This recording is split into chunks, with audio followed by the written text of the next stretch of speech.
What does it mean when 8 nations, some once hailed as global powers, others once dismissed as struggling survivors, now stand in line to shake hands with a country the West used to mock?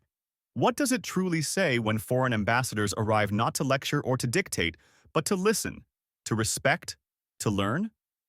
This is no ordinary diplomatic visit. This is not about photo ops, protocol, or paperwork. This is the world, both old and emerging, quietly acknowledging a new center of gravity rising from the heart of Africa. A continent long plundered, long dismissed, now standing on its feet and refusing to kneel. Inside the Cuba presidential palace in Ouagadougou, there are no chains disguised as contracts, no smiles hiding silent threats. There are no offers wrapped in conditions meant to cripple.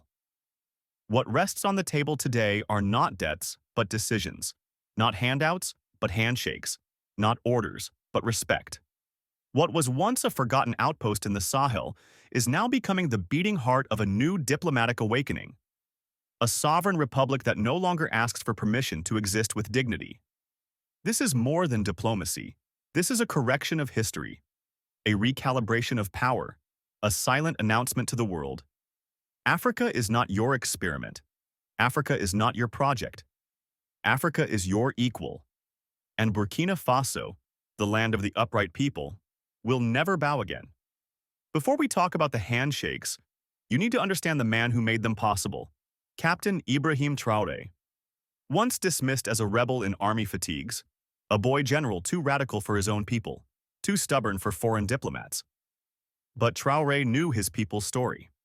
He knew about Thomas Sankara, the upright man, the revolutionary who defied the IMF, built schools and roads with local hands, and paid the price with his life. Traoré studied the betrayal of his predecessors. He read the playbook and then burned it. He understood that in Africa, the chains no longer come in iron. They come in ink, signed through agreements dressed as aid, partnerships rigged as dependency, and promises designed to fail. He knew that real freedom is not declared once with a flag or a constitution. It is earned repeatedly, by standing your ground in boardrooms, on battlefields, and in the quiet moments where most leaders choose comfort over courage.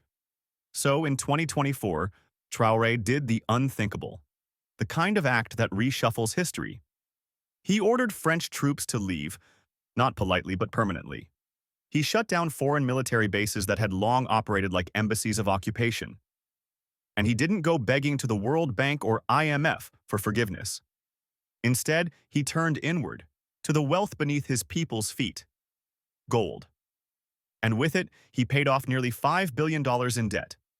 Not borrowed, paid, not owed, closed. This is the Burkina Faso that 8 ambassadors flew in to meet. Not a client state, not a quiet observer, but a sovereign nation that now defines its own worth, not in the language of weakness, but in the language of will. The land of the upright people, finally standing with its head held higher than ever before. India and Burkina Faso. 2 nations separated by oceans, but connected by an old idea: non-alignment. In the 1970s, when the Cold War forced countries to choose sides, India and Burkina Faso refused to be pawns. Since then, India has trained Burkinabe students, electrified villages with solar panels, and provided scholarships in medicine and engineering. But today's handshake is bigger. Today's handshake says, technology will flow both ways. India needs Africa's minerals, trade routes, and votes at the UN. Burkina Faso needs India's digital expertise to bring smart farming, AI healthcare, and e-learning to the villages. This is not charity. This is solidarity. This is the Global South building its own bridge, without permission from the old gatekeepers.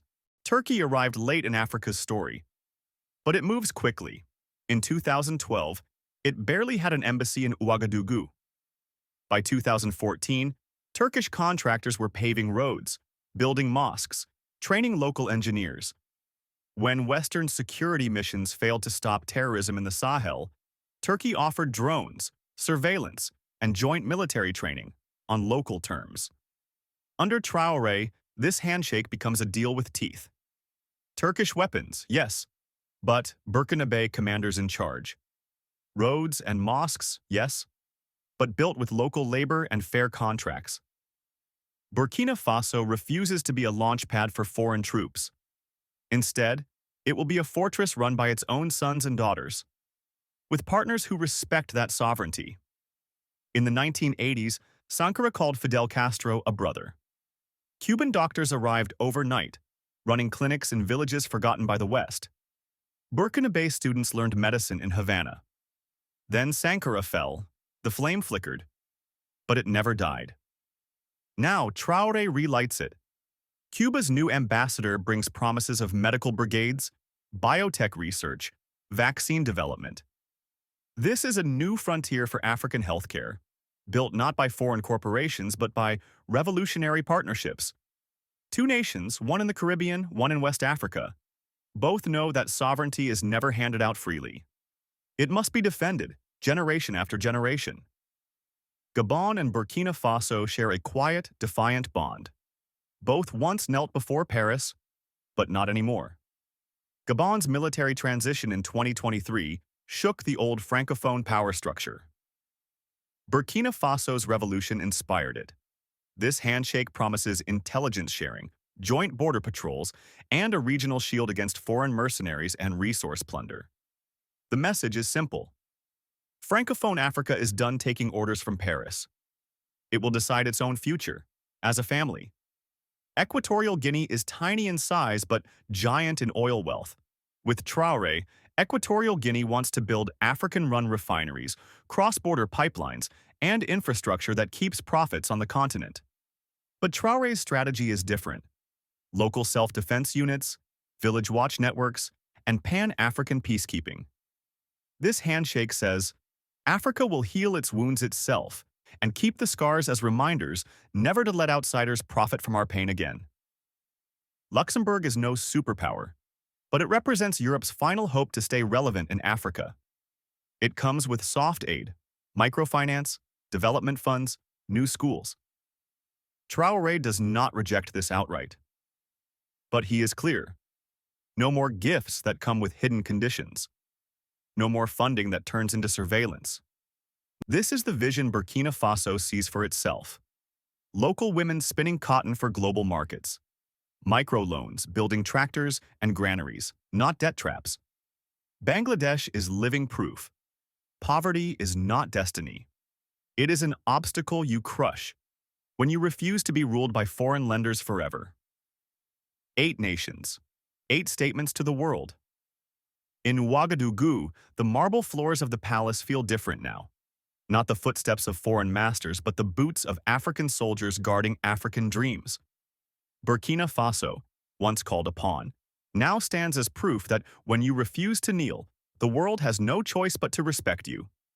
Diplomacy is no longer about submission. It is about sovereignty. Partnership is no longer about pity. It is about mutual strength. Solidarity is no longer an empty slogan. It is a contract written in the red soil of Africa and signed in the sweat and courage of her people. If you believe in this new Africa, the Africa that writes its own story, reclaims its voice, and refuses to bow, then share this message. Let them hear your voice. Let them know the world is changing, and Africa is leading that change. This is the African Scoop, where truth meets power and Africa speaks for itself. Subscribe now. Share this with someone who needs to know.